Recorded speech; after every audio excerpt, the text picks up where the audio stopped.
A escola que não ensina a escrever.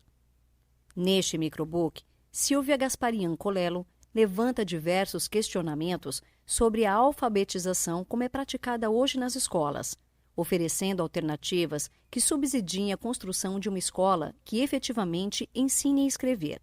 Embarque conosco nessa jornada que, em 12 minutos, busca a resposta para uma das questões mais relevantes de nosso tempo. Por que tantas crianças sentem dificuldade de ler e escrever? Boa leitura. Concepção de língua escrita e objetivos pedagógico-educacionais. Na escola brasileira, quase sempre, o ensino da língua escrita aparece vinculado de modo estrito à vida estudantil. Ler para aprender e escrever para comprovar o aprendizado. Embora esse seja um alvo legítimo e até desejável, a ênfase atribuída aos fins tipicamente escolares mascara o alcance da conquista da escrita, tornando-a artificial e, muitas vezes, desprovida de significado ou motivação. Em contrapartida, quando ao lado da dimensão instrumental atribuímos à escrita a condição de legítimo conhecimento, a alfabetização deixa de ser uma etapa inicial e preparatória da escolaridade e assume de modo definitivo uma razão mais próxima da vida. É no conjunto das práticas sociais que a escrita se revela na plenitude de seu potencial, infelizmente nem sempre acessível a todos os que aprendem a ler e a escrever, motivo pelo qual as práticas de alfabetização, superando a esfera pedagógica, revestem-se de significado político. No contexto de nossa sociedade, alfabetizar é também dar voz ao sujeito, assim como favorecer meios críticos de participação social. A relevância e a vitalidade da língua escrita, de fato, uma sublime construção da humanidade, transparecem em múltiplos usos, gêneros e funções. A comunicação, o documento, a previsão, o diagnóstico, o relatório, a notícia, o auxílio à memória, o divertimento e etc. Aliadas às outras formas de expressões, comunicações e representações simbólicas, as práticas da escrita contribuem para a sutura do indivíduo ao seu mundo, em um processo simultâneo de inserção social e constituição de si. É nesse sentido que se pode dizer que a alfabetização, mais do que simples técnica de associar letras e palavras, justifica-se pelo seu potencial educativo na formação do falante, já que o processo de construção da escrita não só parte da oralidade, como também acaba por redimensioná-la, pois o sujeito que escreve tende a organizar melhor a sua fala. Do poliglota, aquele que fala muitas línguas, o que é entendido aqui como a possibilidade de compreender, dominar e usar as várias formas de linguagem, não necessariamente as línguas estrangeiras, mas os dialetos de uma mesma língua e os outros meios de expressão ou de representação simbólica.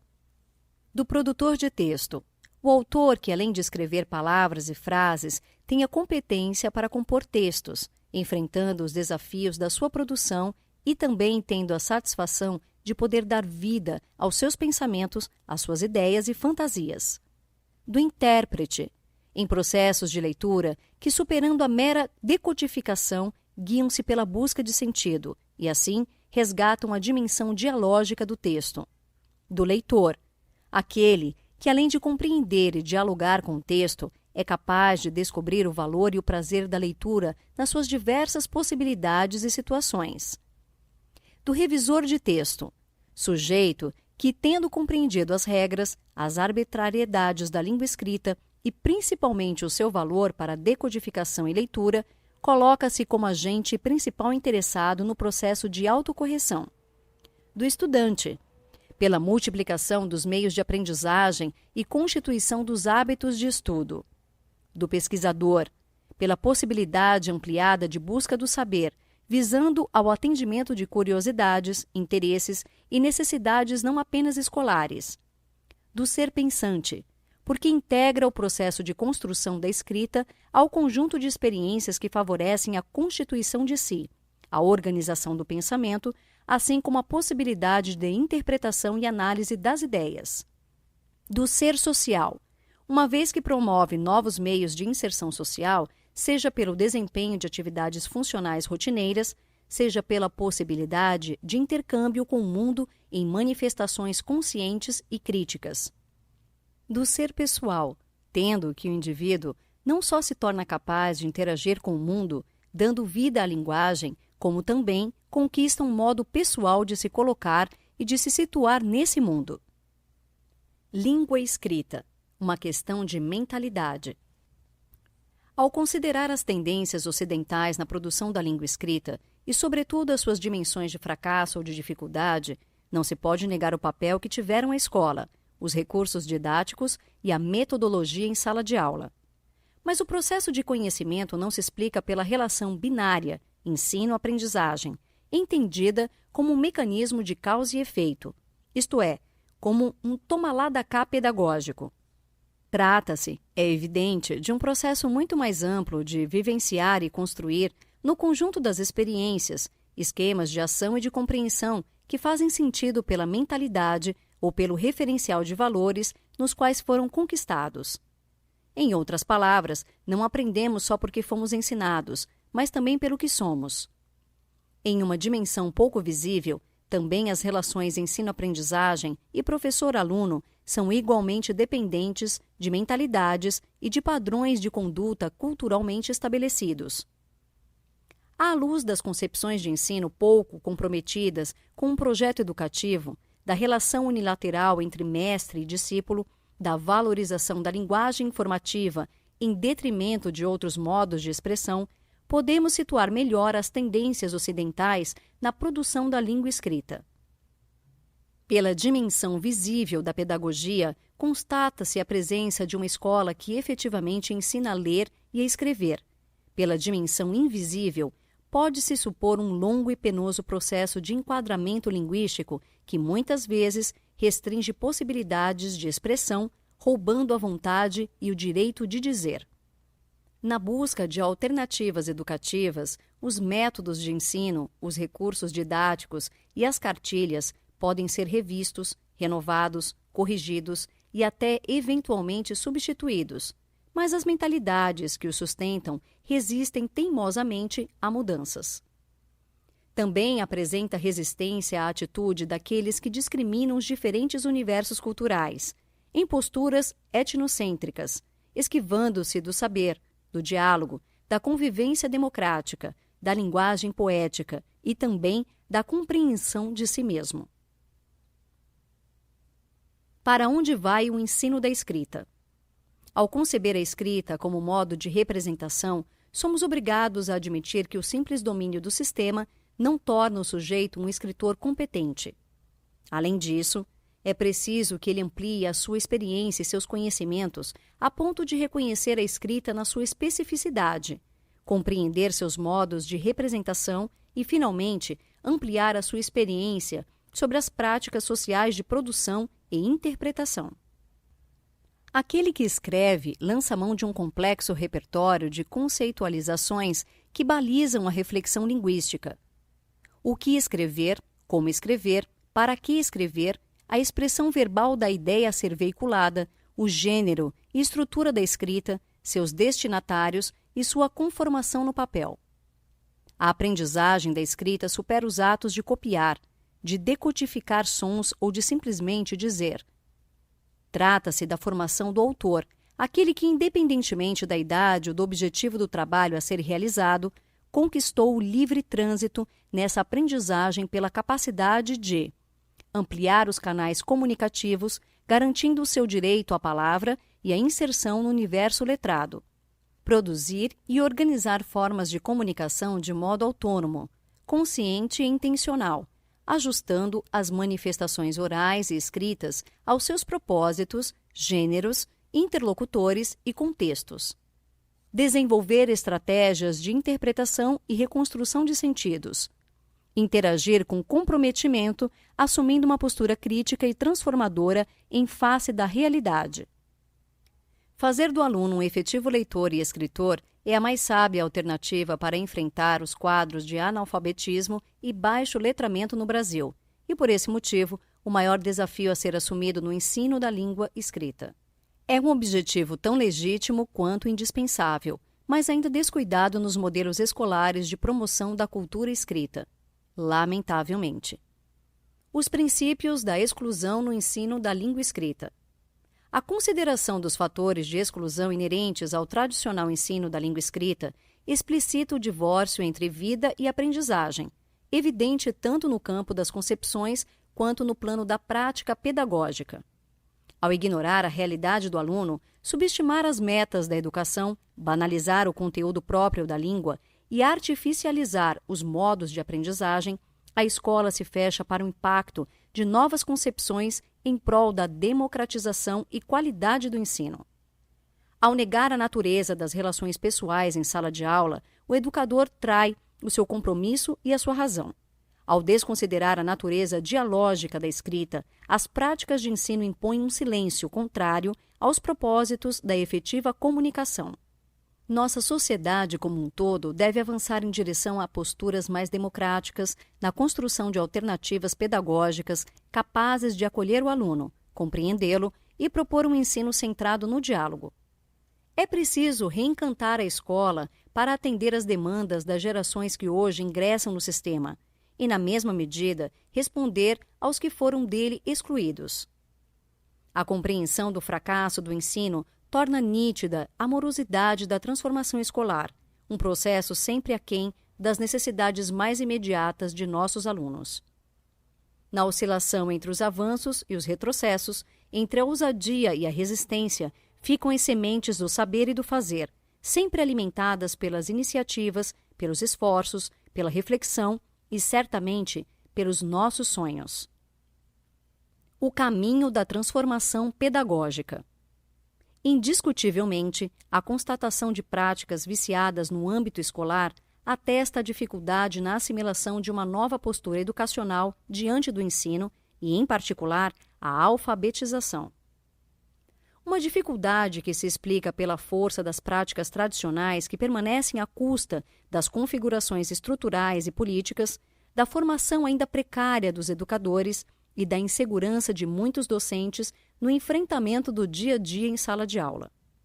A despeito disso, não se pode dizer que a escola permanece imune às contribuições teóricas, aos apelos das novas propostas pedagógicas ou às exigências democráticas. Muito pelo contrário, os esforços de renovação, embora tímidos, são evidentes tanto nas propostas formalmente assumidas como nas práticas em sala de aula. Nas escolas, o confronto entre o posicionamento pedagógico dos professores e a distribuição das categorias de atividades sugere, por um lado, a tendência à transformação e, por outro, a distância entre o que se pretende e o que efetivamente é feito. Curiosamente, os mesmos professores que, de modo involuntário, patinam nos vícios das tarefas inadequadas são aqueles que, em outras oportunidades, chegam a sugerir atividades bastante ajustadas, comprometidas com o processo de aprendizagem, o respeito e a formação do aprendiz. Vivemos, portanto, em um momento educacional peculiar, que pedagogicamente se caracteriza pela convivência entre o saber e o não saber, a busca e a resistência. Nessa fase de transição, somos obrigados a admitir que, de fato, a escola vem sofrendo um considerável impacto, mas que a assimilação do novo é ainda inconsistente. Na tentativa de compreender os caminhos do processo de transformação escolar, somos levados a examinar a hipótese de que a oscilação das tarefas escolares traduz a distância entre a assimilação prática e a conceitual. No âmbito da prática, os professores conseguem até vislumbrar modalidades consideradas favoráveis à construção do conhecimento: jogos, desafios, resolução de problemas, projetos e atividades de escrita espontânea. No entanto, não se pode dizer que a prática pedagógica esteja conscientemente respaldada por critérios conceituais consistentes, razão pela qual eles quase sempre são traídos nas propostas de lições viciadas e ultrapassadas. É assim que, ao lado de algumas práticas indiscutivelmente renovadas, aparecem concepções desajustadas de ensino, incompatíveis com o processo de transformação da escola e da sociedade. Pensando nesses vícios, impõe-se a necessidade de apontar os seus significados. Em primeiro lugar, há de se criticar o conceito de aprendizagem compreendido de forma lamentável como um processo linear e cumulativo, que se dá como resultado do somatório de informações oferecidas ao aprendiz na trajetória pré-determinada do programa didático. Em consequência disso, o papel atribuído às tarefas escolares, comprometidas com o esforço de sistematização para o estritamente escolar, distancia-se do mundo em práticas artificiais e sem sentido. No caso do ensino da escrita, as lições ficam muitas vezes circunscritas ao exercício motor e ao treinamento do código em detrimento das possibilidades de reflexão, descoberta e uso. Finalmente, a língua escrita continua sendo tomada na sua dimensão técnico-instrumental, um sistema de regras e normas a serem compreendidas e exercitadas. A difícil permeabilidade das concepções à prática pedagógica baratina o compromisso de transformação da escola, que hoje se anuncia de modo tímido pelo esforço de professores bem-intencionados, por iniciativas eventualmente renovadas e por belos projetos pedagógicos que muitas vezes não saem do papel. A confusão entre metas e princípios compromete o projeto educacional, impondo ao lado dos saberes previstos, mas nem sempre garantidos, outra ordem de aprendizagem, os saberes indiretamente conquistados, embora menos desejáveis. Esse é o caso de muitos alunos que até aprenderam a escrever, mas aprenderam também a não gostar da escola, a trapacear a professora, a não desejar o conhecimento, a não se aventurar nas possibilidades de expressão e a valorizar a aprendizagem por suas recompensas externas. Esse é o caso das escolas que, mesmo se propondo a ensinar, traem os princípios democráticos porque perpetuam os mecanismos de resistência ao saber e as práticas sociais de alienação. Seja nas concepções sobre o analfabetismo, seja no funcionamento da escola, o que prevalece é a lógica excludente do sistema capitalista, contra a qual vemos insurgirem-se algumas frestas de consciência e luta. São iniciativas capazes de contribuir para a qualidade do ensino e para a construção dos princípios democráticos, porque acreditam que cada um de nossos alunos pode ser sujeito da própria história. A dinâmica das atividades em sala de aula.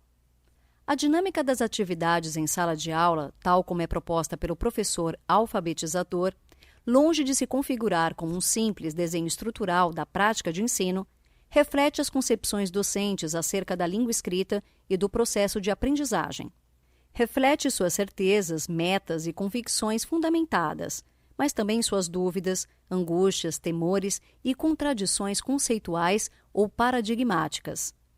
Discutir as suas razões e justificativas põe em evidência dois desafios inerentes ao caminho que vai dos subsídios teóricos à construção da prática em sala de aula. Em um primeiro momento, importa viabilizar ao professor a efetiva assimilação de teorias capazes de funcionar como referencial de concepções ou diretrizes para o trabalho pedagógico. Em segundo lugar, cumpre estimular um tratamento crítico desse plano de ideias para a concretização de uma proposta didática e metodológica. É de prever que um projeto de formação continuada capaz de enfrentar esse duplo desafio pudesse lançar os professores a uma postura mais investigativa em sala de aula, aproximando teoria e prática de modo efetivo. Em sua pesquisa, a autora concluiu, após a análise dos dados, que as evidências dão indícios da permeabilidade irregular e ainda instável das contribuições teóricas nas concepções docentes. A prevalência da concepção instrumental da língua escrita em práticas alfabetizadoras quase sempre apartadas dos efetivos contextos sociais de uso da língua. A restrição às práticas interativas na escola e ao uso dialógico da escrita. A conceitualização dos níveis de escrita como critério único de medir o desenvolvimento na construção da língua escrita. A divisão radical entre alunos fortes e alunos fracos, como base em critérios reducionistas. Da mesma forma, pode-se afirmar que a presença na escola de certos mitos e de focos de resistência das práticas tradicionais de ensino sugere a dificuldade da transposição didática e da construção de alternativas pedagógicas. Entre eles é possível citar o predomínio da centralização docente, a pouca variabilidade das dinâmicas em sala de aula, a homogeneidade das classes como um padrão desejável para a qualidade do ensino, a aprendizagem da escrita entendida como pré-requisito para a aprendizagem de conteúdos escolares e, portanto, circunscrita a um momento específico e transitório do projeto de ensino. A ideia de que alunos com concepções mais elementares não contribuem para o avanço de outros mais adiantados, configurando-se como um peso para toda a sala. Ao admitir a inexistência de fórmulas pré-estabelecidas ou de métodos independentes do sujeito aprendiz, impõe-se a necessidade de investir em iniciativas de formação continuada que possam sustentar a construção de uma prática pedagógica cada vez mais ajustada às demandas dos alunos. O não escrever na escola. As histórias do não escrever na escola são, na sua aparência, muito semelhantes. Talvez seja por isso que elas vêm sendo tratadas pelos educadores como fenômenos explicáveis apenas pela rebeldia ou pela incompetência do aluno. De qualquer forma, é ele que acaba sendo responsabilizado pelo fracasso escolar.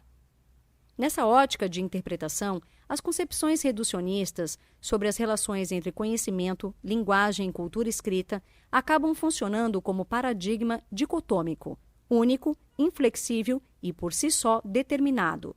Quem sabe, sabe. Quem sabe, pode. E quem sabe, faz.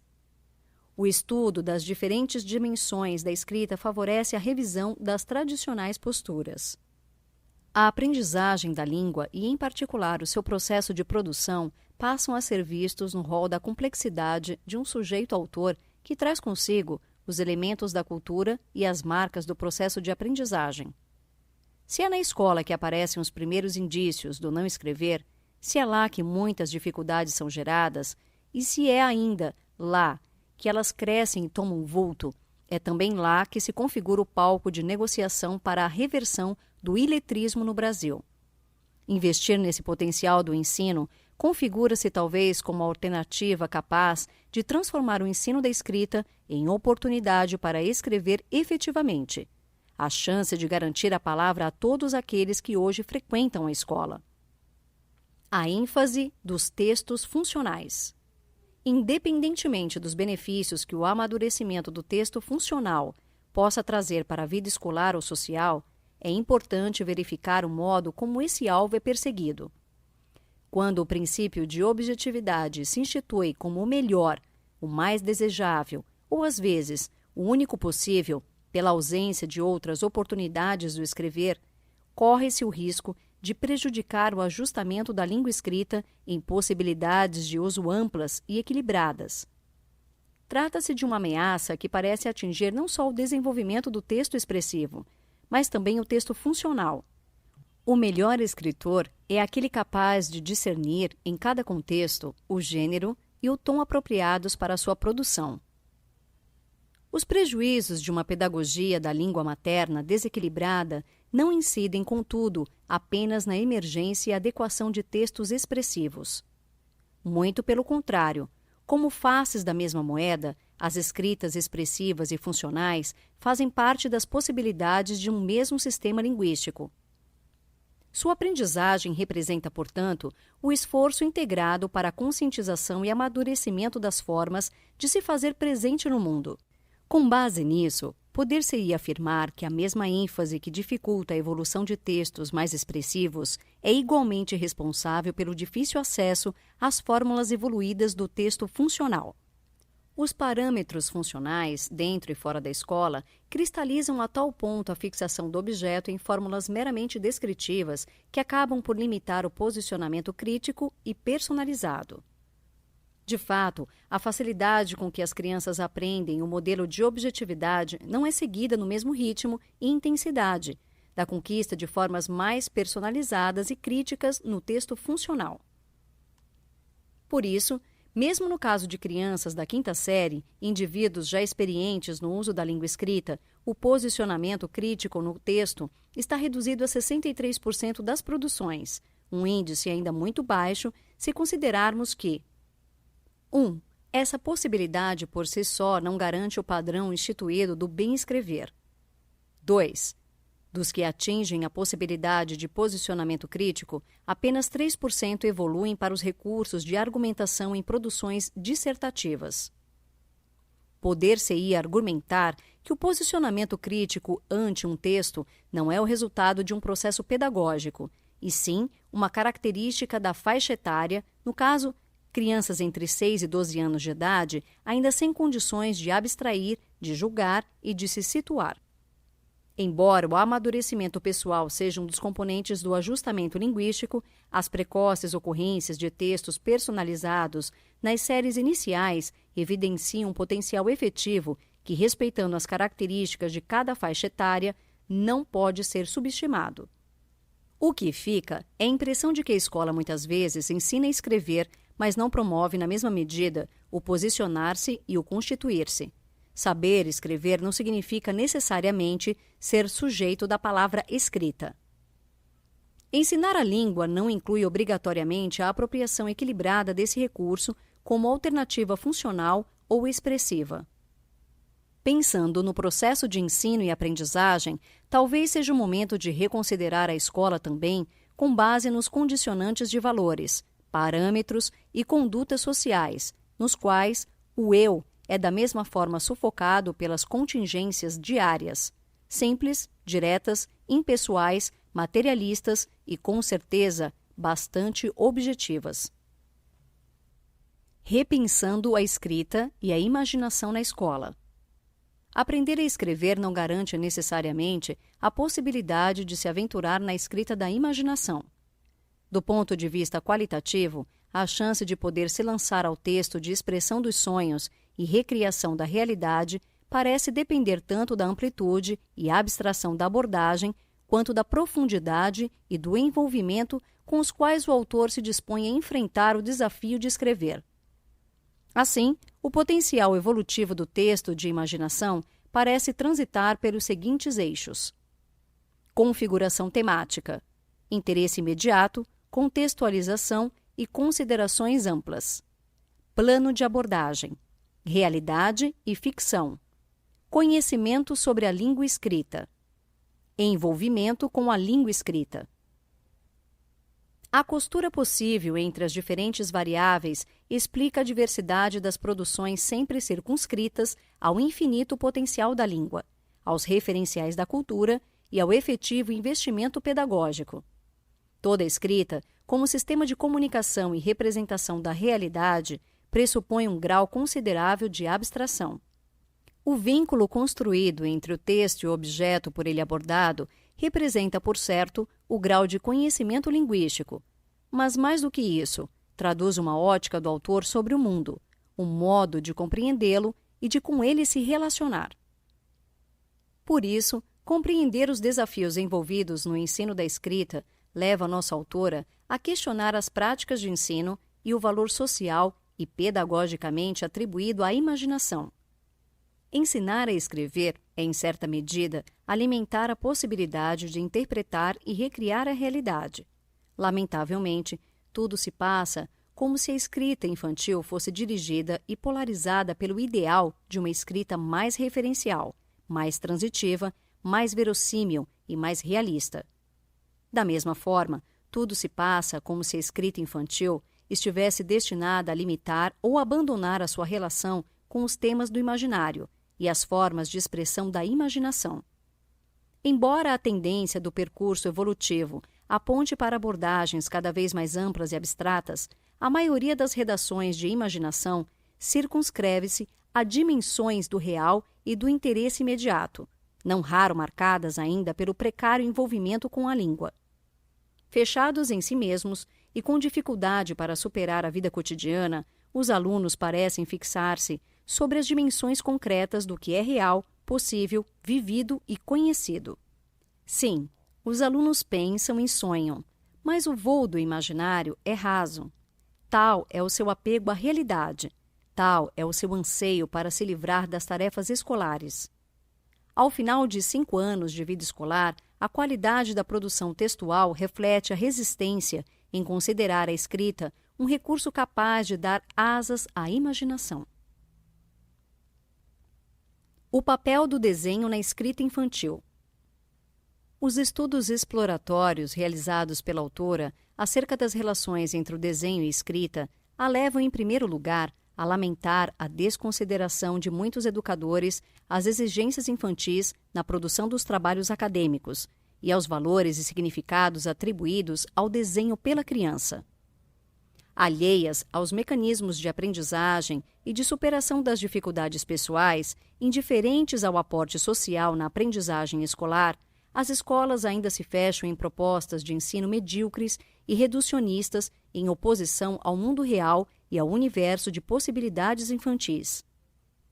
Em segundo lugar, cumpre questionar o rumo das conquistas pedagógicas e das concepções que norteiam o ensino da língua escrita.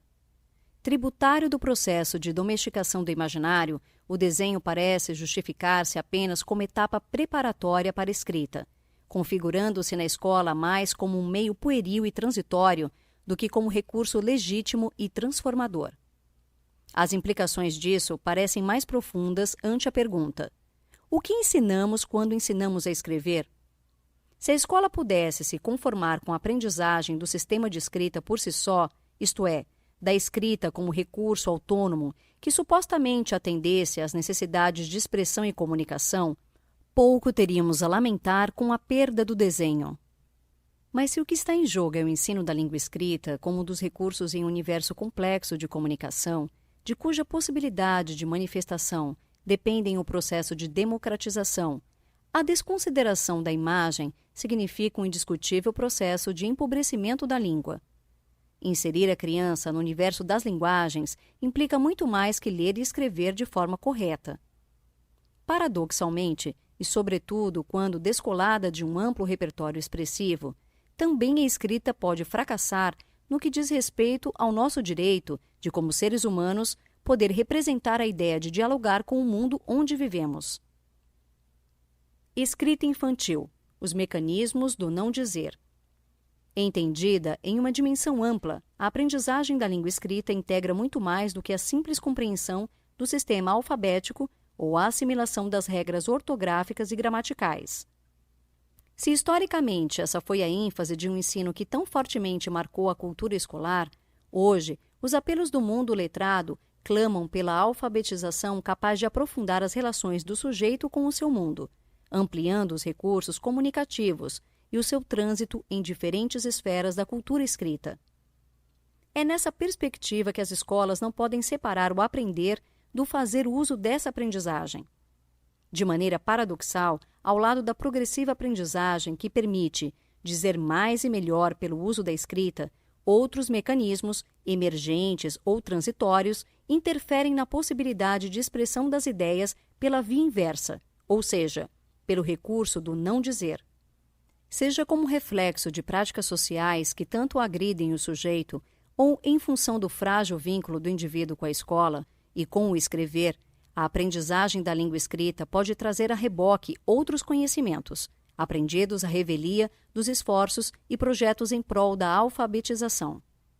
O estudo de 659 textos, produzidos por alunos de primeira a quinta série do ensino fundamental de uma escola estadual de São Paulo, permitiu enfocar dois desses mecanismos importantes da escrita infantil: o escape e o preenchimento de espaço.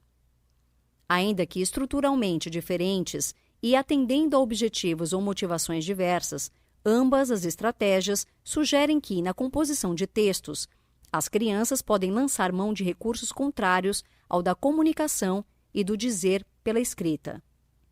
Os mecanismos do não dizer não estão necessariamente na contramão de uma escrita criativa, porque podem subsidiar alternativas de expressão pessoal, assim como posturas arrojadas e autônomas daquele que escreve. As ocorrências registradas no corpus da pesquisa sugerem a ideia de que o não dizer faz parte da possibilidade da expressão e da manifestação de si. Entretanto, tais mecanismos estão longe dos objetivos mais desejáveis de conquista da escrita, pelo descompasso evidente entre quantidade e qualidade, entre forma e conteúdo do texto. Quando a escrita está unicamente a serviço dos deveres escolares, os alunos tendem, desde muito cedo, a sacrificar o significado em benefício do simples cumprimento da tarefa, contentando-se com a aparência do trabalho supostamente feito e resolvido. Nesse caso, o maior perigo é a cristalização de mecanismos formais que limitam a expressão e a palavra do autor, ameaçando a dimensão libertadora do ato de escrever. Notas finais.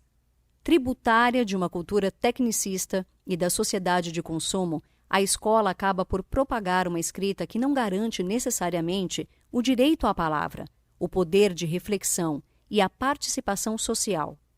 A mesma escola que supostamente ensina a ler e escrever contribui para o esfacelamento do potencial criativo, para a restrição ou esvaziamento das manifestações expressivas e para o atentado ao direito do dizer e transformar. Aprendemos a escrever em um processo de autoria cada vez mais confinado. Aprendemos a redigir em uma trajetória condicionada e condicionante de expressão. Aprendemos a ler em um percurso restrito dos modos de interpretação. Aprendemos e carregamos conosco as marcas dessa experiência pedagógica, quase sempre incapaz de estabelecer vínculos significativos com o sujeito aprendiz ou de despertar o gosto pelo conhecimento. Aprendemos, mas não escapamos das armadilhas manipuladoras da linguagem, do jogo nada inocente das palavras que tão facilmente massificam e contaminam posturas e desejos. Aprendemos e, ao longo dessa trajetória, vamos nos acostumando com as possibilidades sempre reduzidas do sujeito ou com as amarras que circunscrevem o âmbito da alienação. Nessa perspectiva, a escola que ensina a escrever merece ser defendida com base na postura educativa compromissada com os desafios do alfabetizar e com a convicção de que nossos alunos podem, de fato, se constituir em leitores e escritores. Dica do 12 minutos. Leia também o microbook Sapiens e descubra quais foram os elementos centrais de nossa evolução enquanto espécie, bem como os pontos positivos e negativos advindos dessas mudanças.